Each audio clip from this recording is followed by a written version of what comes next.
Welcome to our next class, students. Last class we did up to question number 2 of exercise B of midpoint theorem. So third question, let's start with it.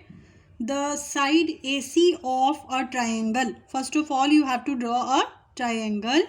The side AC of a triangle produced 2 point E. See, I have produced this point up to the point E so that CE is half of AC. CE is half of AC. So for that, what I did, I took AC as X, then CE will be X by 2. D is the midpoint of BC. See, D is the midpoint. So I marked here so that you can see that this is midpoint. And ED produced ED. Where is ED? ED produced meets AB at point F. Okay, this line is produced and meeting at point F. Through D and C are drawn parallel to AB. Through D and through C we have to draw two lines which are parallel to AB, meeting AC at point P and EF at point R respectively. Prove that thrice of DF, you have to prove thrice of DF is equal to EF. That means you have to prove that this is 1/3 part of EF. Means you have to prove all three parts are equal to each other. So for that, what I did, look here children, as AP is equal to PC. How AP is equal to PC? First of all, I have taken this triangle ABC in which D is what? Midpoint, and this line is parallel to this line. So by midpoint theorem, one midpoint and one parallel line, so P will also be midpoint. Reason, by converse of MPT. I wrote the same thing here. Here you will write converse of MPT. Fine. Then after, if P is midpoint of AC, that means this is X by 2, this is also X by 2, and this is also X by 2. Clear? Now, if these three intercepts are equal, we can say ER equals to RD is equal to FD. Reason, equal intercept property. I already told you, if three or more lines are parallel and one transversal is making the intercept on it, then the other transversal will also make the same intercept. So if this half is equal to this half is equal to this, these halves will also be equal. So same thing I wrote here. In the second part, you have to prove 4CR. 4CR is equal to AB. That means you have to prove CR is 1/4 of AB. So for this, what we have to do, take the triangle DEP.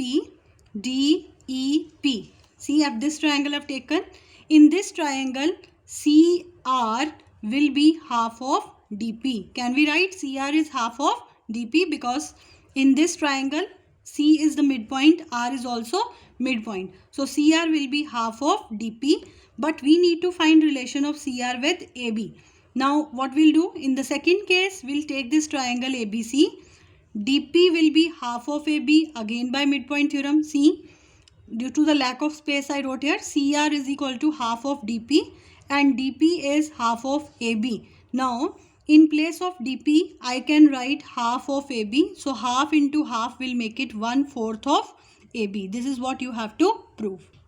Question number 4. In triangle ABC, BP is the median. You know that median divides the base into two equal parts. So this half is equal to this half. BP is median. CQ is produced. BP and CQ both are median. CQ is also median. That means BP divides AC into two equal parts and CQ divides AB into two equal parts. And it is given, produce BP up to the point M and produced CQ up to the point N. And you have to show that these are collinear. Meaning, if you will show that this is a straight line, you can say that yes, the points are collinear. Collinear point means they lie in the same line. Now for this, what I did, we have to make construction for this question. Join M and N. Clear? And QP we have to join. Now QP are the midpoints. We can write QP is half of BC as well as QP is parallel to BC. What is the reason? By MPT. Now you take the triangle ABM. ABM. in this triangle, Q and P are the midpoints, and AB, Q and P are the midpoints of AB and BM. Clear? So QP will be parallel to AM. This triangle, if we have taken, Q and P are the midpoints, so QP will be half of AM as well as they are parallel also. Now same way we'll take the triangle ACN. In this triangle, again PQ are the midpoints, so QP will be half of AN as well as parallel to each other. So at last QP is parallel to AN. So we have proved that QP is parallel to AM also, QP is parallel to AN also. Look here, QP is parallel to AN also, QP is parallel to MN also. That means they are, if this is parallel to this is parallel to this, that means they all are lying in the same line. So these points are collinear. Then after you have to show A is midpoint of MN. See beta, we have already proved QP is equal to half of AM, QP is half of AN. Join, left sides are equal, half AM is equal to half AN, cut it. So A will be the midpoint of MN. Next question, question number 5. In a triangle, angle B is obtuse. Obtuse means more than 90 degrees. So I have drawn it like this way. D and E are the midpoints of AB. D is midpoints of this side and E is midpoint of this side. D and E are the midpoints. F is a point on side AC. F is a point on AC such that EF is parallel to AB. This side is parallel to this side. Clear? Show that BEFD is a parallelogram. I already told you, if you prove one pair of side equal and parallel, you can say that the given figure is a parallelogram. So look, in triangle ABC, E is midpoint. This side is parallel to this side. So can we say F is midpoint? Yes, by converse of MPT. Same thing I wrote here. E is midpoint, EF parallel to AB. So F will be midpoint by converse of MPT. Now in the same triangle again, see, it was midpoint and this we proved the midpoint. So EF, now both are midpoints. Can we write EF is half of AB? And what is half of AB? That is DB. That means EF is equal to BD. We proved that both the sides are equal and they were already parallel. So I told you, if you prove one pair of side equal and parallel, we can say the given figure is a parallelogram. So joining these two, we can say BEFD is a parallelogram. Sixth question, in a parallelogram ABCD, E, F are the midpoints of AB and CD. E and F are the midpoints. You know that in parallelogram opposite sides are equal, and if these are midpoints, means this side and this side all are equal to each other. Clear? Then after, the line segment AF and BF meets the line segment ED and EC at point G. See, this kind of figure will be obtained. The line segment AF join AF and BF join BF also meets DE and EC at point G and H respectively. Clear? Prove that triangle HEB, meaning you have to prove this triangle is congruent to this triangle. Very simple, children. Angle 1 is equal to angle 2, interior alternate angles. Angle 3 is equal to 4 vertically opposite angles, and this side is equal to this side. We can say both the triangles are congruent by AAS property. I have already written here. In the next part, you have to prove GEHF, meaning this figure is a parallelogram. Again, you know that if we'll prove that one pair of side equal and parallel, we can say that the figure is a parallelogram. Now look here, as we proved these two triangles congruent, similarly we can prove these two triangles also congruent. And if this triangle is congruent to this triangle, we can say that EH is equal to CE, meaning H is midpoint. Clear? Same way G will be the midpoint of this side as well as of this side. Now look, children, in triangle DEC, take the triangle DEC. I wrote the same thing over here, that these are the midpoints. H is midpoint, G will be midpoint. Then in triangle DEC, take this triangle. We can write G and F. This is the triangle. GF will be half of EC. Can we write? GF will be half of EC. And what is half of EC? That is EH, because we already proved that H is midpoint. So this way we can say that these two sides are equal. Clear? And GF is parallel to EH also. It was already given that the lines were parallel to each other. So we can say that GEHF is a parallelogram. Seventh question. In triangle ABC, D and F are the points on AB such that AD is equal to DE is equal to EB. D and E are the 2 points on AB and they have given these three are equal. Clear? Through D, we have to draw a line parallel to BC which meets AC at point F, and through E we have to draw a parallel line which meets AC at point G. Then after we are asked to draw a parallel line through F which is meeting BC at point M, and through G we have to draw a line parallel to AB which is meeting at point N. So this kind of figure will be obtained. You have to prove that AD is equal to, you have to prove BM is equal to MN is equal to NC. Very simple question, children. See, three parallels DF, EG, BC. This is the transversal.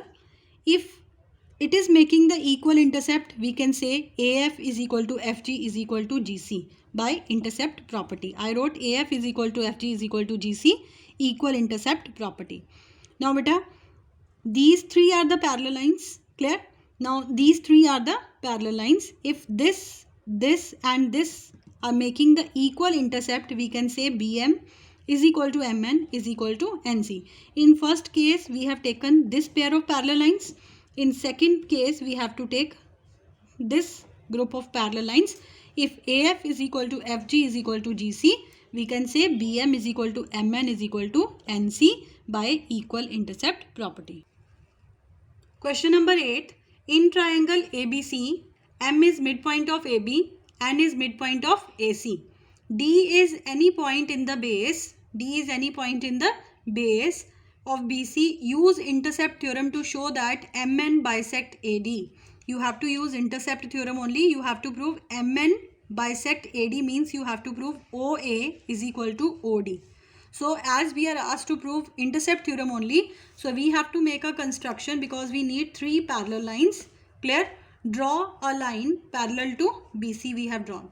Now as M and N are the midpoints, clear? So MN will be parallel to BC by MPT. That means, and this we made by construction. So we got three set of parallel lines. Now look children, if this is making the equal intercept, three parallel lines are there. If AM is equal to MB, we can say AO is equal to OD by equal intercept theorem. That's what we have to prove. So easy question it is.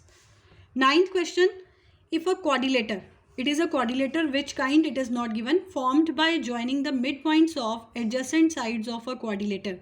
You are given a quadrilateral and you are asked to take midpoints of all the sides. I have taken E's midpoint, F, G, H, and join these midpoints. You are asked to prove that the quadrilateral obtained by joining the midpoints of a quadrilateral is a rectangle. This is a rectangle. Sorry, it is given to you that EFGH is a rectangle. Outer figure we don't know what kind, but EFGH is a rectangle. Show that diagonals AC and BD intersect at 90 degree. You have to prove angle 1 is 90 degree. Look here children. EFGH is a rectangle. This is given to us and we have to prove angle 1 is equal to 90 degree. See beta, as EFGH is a rectangle, we can say that this angle is 90 degree because vertex angle of rectangle are 90 degree. I wrote here angle 2 is 90, vertex angle of rectangle. Now you can say this is also a quadrilateral, and if you take this triangle, in this triangle E and F are the midpoints. So what will be EF will be parallel to AC. So same way if we take this triangle, we can say that this side is parallel to this side by midpoint theorem because E and H are midpoints. Fine. It means this is parallel to this and this is parallel to this. This small figure will become a parallelogram, and in parallelogram we know that opposite angles are equal. So if angle 2 is 90 degree, angle 1 will also be 90 degree. That's what we have to prove. Once again children, See, this figure is a rectangle. Take the triangle ABC in which E and F are what? Midpoints. Fine. So EF will be parallel to AC. That means this is parallel to this. Clear? Now you take triangle ABD. In this triangle, H and E both are midpoints. So HE will be parallel to BD. So we can say this is parallel to this. Now look at this small quadrilateral. It becomes a parallelogram. And in parallelogram, opposite angles are equal. So if angle 2 is 90 degree, 1 will also be 90 degree. In triangle ABC, D and E are the midpoints of AB and AC respectively.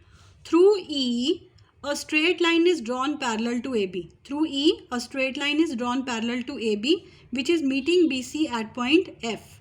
You have to prove that this is a parallelogram. Same thing, beta. I have already solved here. Go through the question yourself, because I told you if you prove one pair of side equal and parallel, clear, that will be a parallelogram. So go through the question. Solution already have got. Now after this question number 11th, look over here. In the given figure, this is the given figure, AD and CE are the medians. AD is median, CE is also median. You know that median divides the base into equal part. That means D is midpoint, E is also midpoint. You have to prove FB is 1/4 of AB. Look children, what I did, I took AB as X, as CE is the median.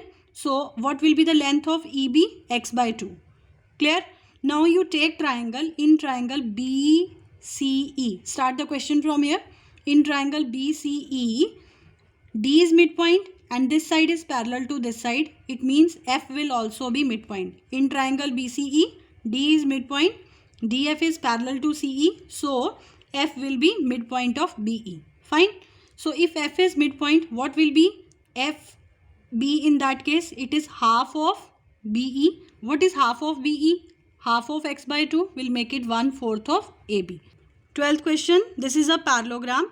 E is midpoint given over here, and then after figure is given, prove that BP is twice of AD. You have to prove BP is twice of AD. So for this, what I did, look here, I've taken this triangle ABP. In this triangle, E is midpoint, this side is parallel. So what will be C? C will be the midpoint of BP. So if C is midpoint of BP, we can say BC is equal to CP. So can we write BP as twice of BC? Clear? So twice of BC. BC is equal to what? AD. Clear? BC equals to AD. We can replace it. In the next part, you are asked to prove O is midpoint of AP. For this, you take these two triangles. ADO, I have written AOD and POC. Prove the congruency. 1 equals to 2, 3 is equal to 4. And after that, this side is equal to this side. We have already proved. So if both the triangles are congruent, that means O is midpoint of AP. That's what we have to prove. Here hint is already given. This is question number 14th. I have already solved. Clear? Go through the solution of this question. Then the last question of this exercise, question number 15th, adjacent side of parallelogram. This is a parallelogram. Adjacent sides are equal. Adjacent means next to. If these two sides are equal, meaning all sides are equal, and it becomes a rhombus. And it is given one of the side is equal to one of the diagonal also. And you have to prove, show that the diagonals divides in the ratio √3/1. That means you have to prove AC ratio BD is equal to √3:1. Look children, since it is a rhombus, we know that in rhombus diagonals bisect at 90 degree. I took this triangle, applied Pythagoras over here, and AB I replaced with, look here, AB I replaced with OB, twice of OB. Why? Because it was given one diagonal is equal to one of the sides. Fine. So as BD is given equal to AB, so AB I wrote in the form of BD. BD can be written twice of OB. Now open it. 2OB square will become 4OB square. Transpose OB this side minus OB square. Here you are left with OA square. 4OB square minus 1OB square is single OA square is equal to thrice of OB square. Fine. Then after what I did, OA square, take OB under that. Here you are left with 3/1. Remove the square, it will become √3. But we need to prove AC and BD. What is the relation of OA with AC? OA is half of it is half of AC. So AC I wrote, OA I wrote 1 by 2 of AC, OB I wrote 1 by 2 of BD. 2 and 2 will get cancelled, and this is what you have to prove. With this, your chapter is finished. Prepare well and ask your doubts in the query class. Thank you.